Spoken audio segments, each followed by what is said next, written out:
Hello and welcome to the 6th chapter of the HTML Complete course. Last week, we learned about images, how to add them to a website, and how to modify them. We also proven how to add and edit an image on a website. We'll continue from where we left off in Chapter 6 Tables.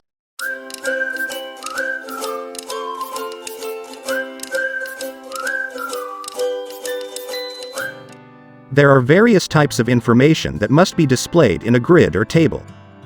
Sports results, stock reports, and train schedules are a few examples.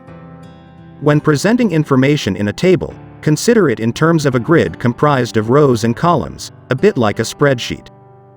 In this chapter, you will learn how to create tables using the 4 key elements, represent complex data with tables, and add captions to tables. Finally, there are a few important points to make. What is tables?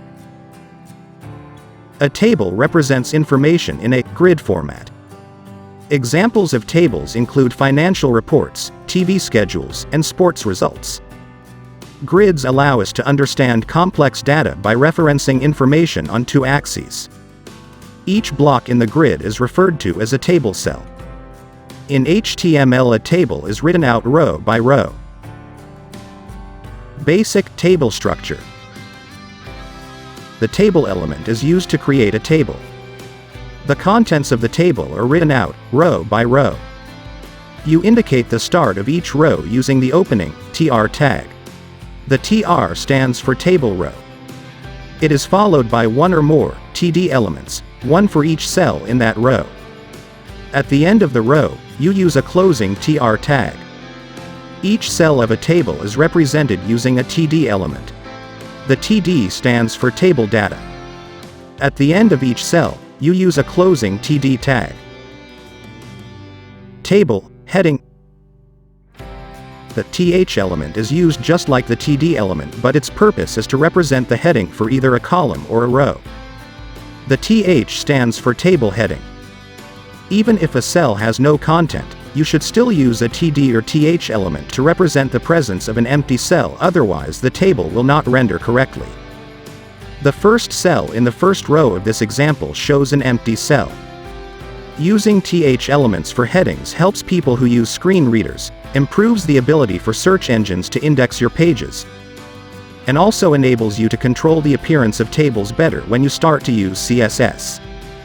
You can use the scope attribute on the th element to indicate whether it is a heading for a column or a row. It can take the values row to indicate a heading for a row or col to indicate a heading for a column. Browsers usually display the content of a th element in bold and in the middle of the cell. Friends, if you have any questions, please leave them in the comments section and I will try to answer them. The notes and source code links can be found in the description below. Please subscribe to the channel, it has inspired me to make a new video. Remember to like and share. Spanning columns. Sometimes you may need the entries in a table to stretch across more than one column. The colspan attribute can be used on a th or td element and indicates how many columns that cell should run across. In the example on the right, you can see a timetable with 5 columns. The first column contains the heading for that row, the day. The remaining 4 represent 1-hour time slots. If you look at the table cell that contains the words gym workout, you will see that the value of the colspan attribute is 2, which indicates that the cell should run across 2 columns. In the third row, gym runs across 3 columns. You can see that the second and third rows have fewer td elements than there are columns. This is because, when a cell extends across more than one column, the td or th cells that would have been in the place of the wider cells are not included in the code. I have added some CSS styles to this example so that you can see how the cells span more than one row.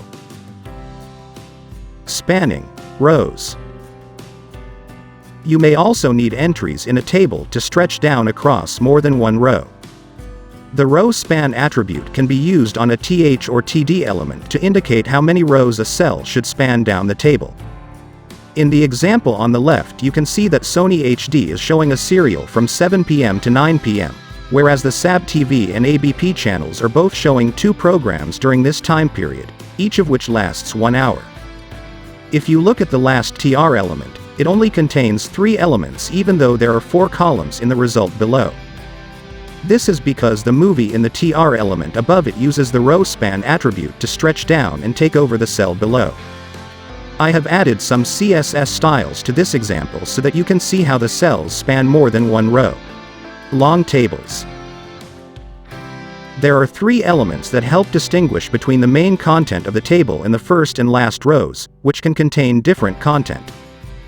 These elements help people who use screen readers and also allow you to style these sections in a different manner than the rest of the table, as you will see when you learn about CSS. The headings of the table should sit inside the thead element. The body should sit inside the tbody element. The footer belongs inside the tfoot element. Part of the reason for having separate thead and tfoot elements is so that, if you have a table that is taller than the screen, or, if printed, longer than 1 page, then the browser can keep the header and footer visible whilst the contents of the table scroll. This is intended to make it easier for users to see which column the data is in. However, this functionality is not implemented by default in any current browser. Width and spacing. There are some outdated attributes which you should not use on new websites. You may, however, come across some of them when looking at older code, so I will mention them here. All of these attributes have been replaced by the use of CSS. The width attribute was used on the opening table tag to indicate how wide that table should be, and on some opening th and td tags to specify the width of individual cells. The value of this attribute is the width of the table or cell in pixels. The columns in a table need to form a straight line, so you often only see the width attribute on the first row, and all subsequent rows would use that setting. The opening table tag could also use the cellpadding attribute to add space inside each cell of the table, and the cellspacing attribute to create space between each cell of the table. The values for these attributes were given in pixels. Border and background. The border attribute was used on both the table and TD elements to indicate the width of the border in pixels. The BG color attribute was used to indicate background colors of either the entire table or individual table cells. Let us put what we've learned today to use. As seen in the sample on the screen, we will create the same table with the same data.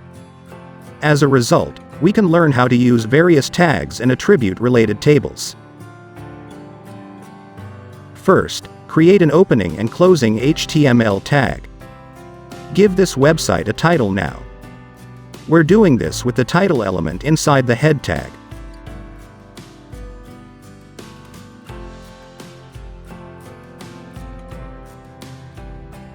Then, for the main display content, write the body tag. We can use the table element to create a table.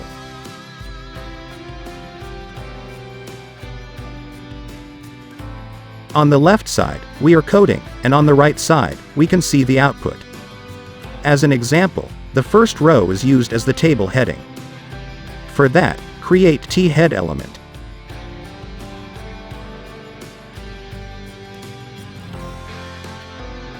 Now, add a row by using the tr tag. The first heading cell is blank. As a result, we simply write th tag. Write th tag again for the second heading. And provide details in that.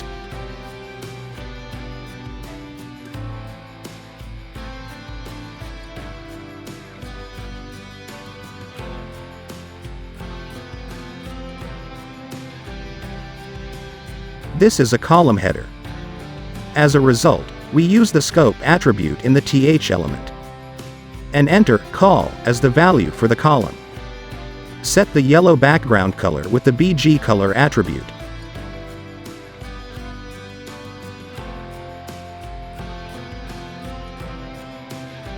Simply copy and paste another 2 headings, changing the data and background color.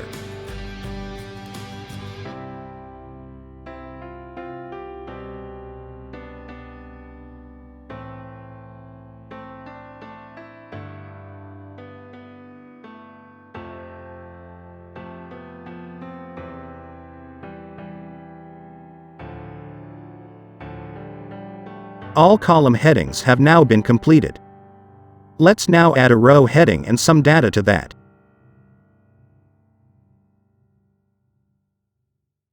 So, for that, write tbody element. Now, add a table row using the tr tag. Using the th tag, add the first heading for this row.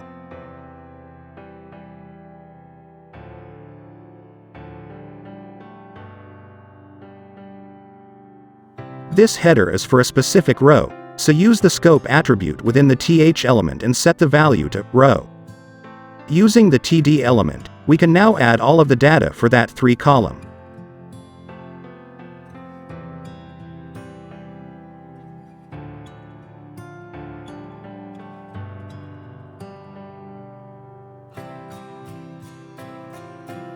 This step can now be repeated for the second row and its data.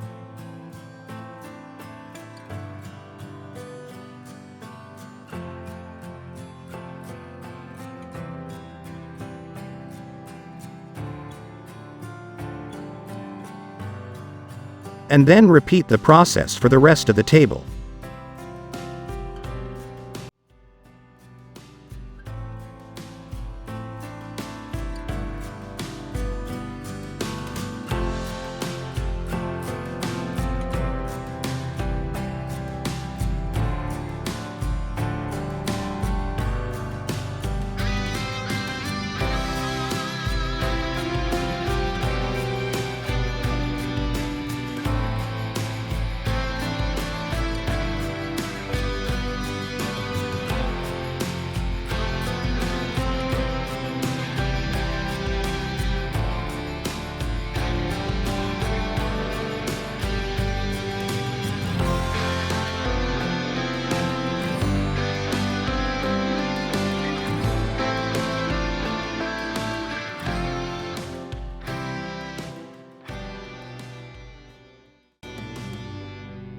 Let's finish up the table's footer.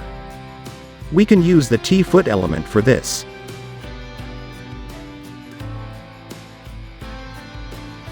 tr tag adds a row to the footer. The first column contains no data. As a result, we make it empty by simply adding the td tag.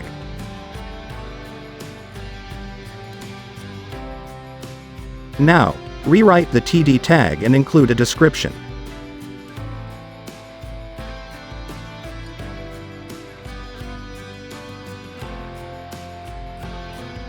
As we can see, it only uses one column in the output. Let's divide it into 2 columns. Use the colspan attribute with the value 2 for this. Finally, use the bg color attribute to change the background color.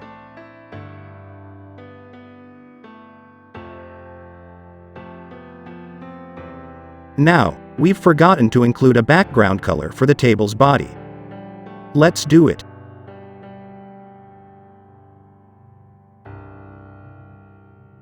The data in the table appears to be complicated.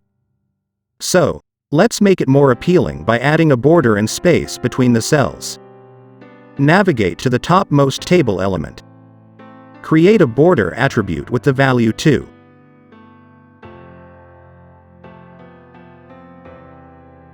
Set the cell padding to 5.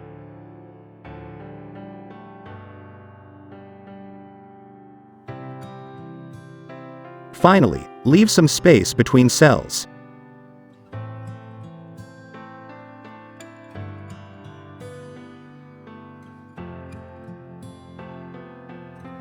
It takes up too much space, reduce it to 1.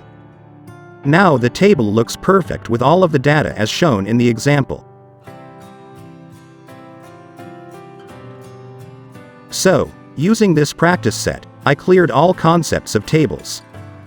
If you have any questions, please leave them in the comments section.